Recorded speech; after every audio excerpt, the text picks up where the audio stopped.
Sir আপনি কি খাবেন, কি দিব? এবারে পানামায়াব। ভাই আমারে 10 টাকার ভাত দেন। এই বেড়ে এই ক্যাশিয়ারে জানাইছস 10 টাকার ভাতের জন্য যে আসছস? ভাই আমি যদি ক্যাশিয়ারে বলি যে আমারে 10 টাকার ভাত দিতে, তাহলে তো ক্যাশিয়ার আমার মারবে। আপনি আমারে কয়টা ভাত দেন ভাই। তোর কি মনে হয় আমি তোরে আদর করমু? থাপড়ায় বেড়া কান্টন গরম বানাইলাম বাইরা। এটা কি তোর ঘর পাইছস? এটা রেস্টুরেন্ট দেখছস? আমার ড্রেস আপ দেখছস? তোকে ভালোই ভালোই বলতাছি, রেস্টুরেন্ট থেকে এখন বের হ। ভাই আমি তো আপনাদের কাস্টমার, আর সব থেকে বড় কথা হলো আমার কাছে এই 10 টাকাই আছে, এই 10 টাকার বেশি কোনো টাকা নেই। আর আমার আম্মা খুব অসুস্থ, এই জন্য আমার আম্মার জন্য 10 টাকার ভাত নিতে আসছি। এই বেটা এই, তোকে কে বলছে 10 টাকার ভাতের জন্য এখানে আসতে? তোর মতো কত কাস্টমার দেখছি এরকম 10 টাকার ভাতের জন্য আসে। যা, এখন ডিস্টার্ব করিস না। পকেটে টাকা নেই, আসছে 10 টাকার ভাতের জন্য। যা, রেস্টুরেন্ট থেকে বের হ। ভাই আমার মা খুব অসুস্থ, আমি তো আমার মায়ের সেবা করতে করতে আমার সময় শেষ হয়ে যায়, এই জন্য আমি কোনো কাজ কামও করতে পারি না। তার জন্য আমার কাছে বেশি টাকাও নেই, এই জন্য আসছি 10 টাকার ভাত নিতে। শোন, আমি তোকে একটা বুদ্ধি দেই, তোর কোনো কাম কাজ করা লাগবে না। তুই এই রাস্তার মোড়ে গিয়ে ভিক্ষা কর, ভিক্ষা করলে অনেক টাকা পয়সা পাবি। যা এখন এখান থেকে। ভাই ভিক্ষা করা তো আমাদের ইসলামে জায়েজ নেই, আর আমি সুস্থ মানুষ, আমি কেন ভিক্ষা করতে যাব? আর এই যে 10 টাকার ভাত নিতে আসলাম না ভাই, এই 10 টাকার ভাত আমার মায়ের জন্য নিতে আসছি। তুই যদি কাস্টমার না হইতি তাহলে দেখতি এখন তোর কি অবস্থা করতাম। এই সুলাইমান এদিকে আয়। হ্যাঁ ভাই, আসতাছে। ওই তুই কয় টাকা টিপস পাইছস? আরে দূর, এক ফকির নিয়ে আইছে 10 টাকার ভাতের লইগা, ওই দিব আবার আমারে টিপস। শুন সুলাইমান, তোর একটা বুদ্ধি দি। কাস্টমার আসা ডাইল চাইলে ডাইলের মধ্যে গুড় একটা হাড্ডি দিয়ে দিবি। আবার যদি সবজি চা, সবজির মধ্যে মাছ ঢুকাই দিবি। তাহলে দেখবি তোরে বেশি বেশি টিপস দিব। ঠিক আছে ভাই, আপনি আমারে ভালো একটা বুদ্ধি দিছেন। আপনি আমার আগের মেসিয়ান না?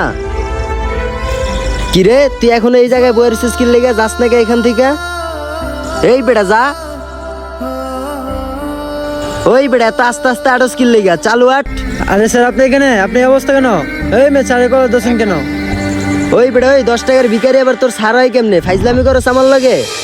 ফাইজলামি মানে? আপনি জানেন উনি কে? ওই বেটা ওই কে, ও কে? হ্যাঁ আরে ভাই, আপনার স্যারকে যে রেস্টুরেন্ট থেকে বার করে দিতেছেন, এই রেস্টুরেন্টই হলো স্যারের। আস্তাগফিরুল্লাহ, তোবা তোবা। স্যার আমার ভুল হয়ে গেছে, আপনি আমারে মাফ করে দেন। সত্যি আমি বুঝতে পারি নাই স্যার। এই তাহলে কি তোমরা কাস্টমারদের সাথে এরকম করো?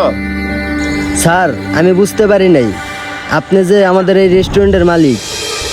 আরে আজকে আমি যদি এই ছদ্মবেশে না আসতাম তাহলে তো তোমাকে আমি ধরতেই পারতাম না।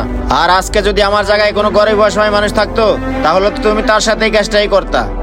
স্যার আমি হাত জোর করে ক্ষমা চাইতাছি, আপনি আমাকে মাফ করে দেন। মানুষ মাত্রই তো ভুল। আরে তোমার কিসের ক্ষমা? তোমার মতো মানুষের কোনো ক্ষমা হয় না।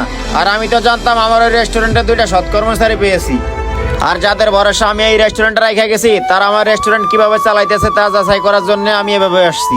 আজকে যদি এই ছদ্মবেশে না আসতাম তাহলে তো তোমার আসল রূপটা দেখতে পারতাম না। আর শোনো, আমি কিন্তু আমার ওই রেস্টুরেন্টটা আমি গরিব অসহায়দের জন্য দিয়েছি, আর তুমি কিনা গরিব অসহায়দেরকে আমার ওই রেস্টুরেন্ট থেকে বের করে দাও।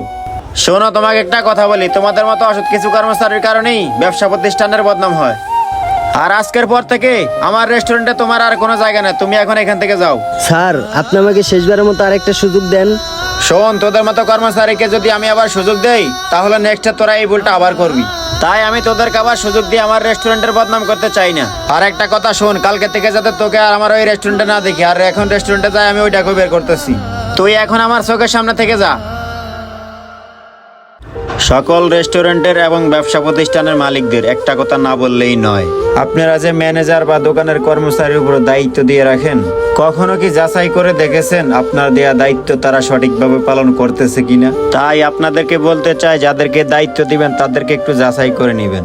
আর আমাদের ভিডিওটি ভালো লাগলে শেয়ার করে দিবেন। যে কোনো নতুন ভিডিওর জন্য আমাদের পেজটি ফলো দিয়ে আমাদের সাথে থাকবেন। ধন্যবাদ সবাইকে। আসসালামু আলাইকুম।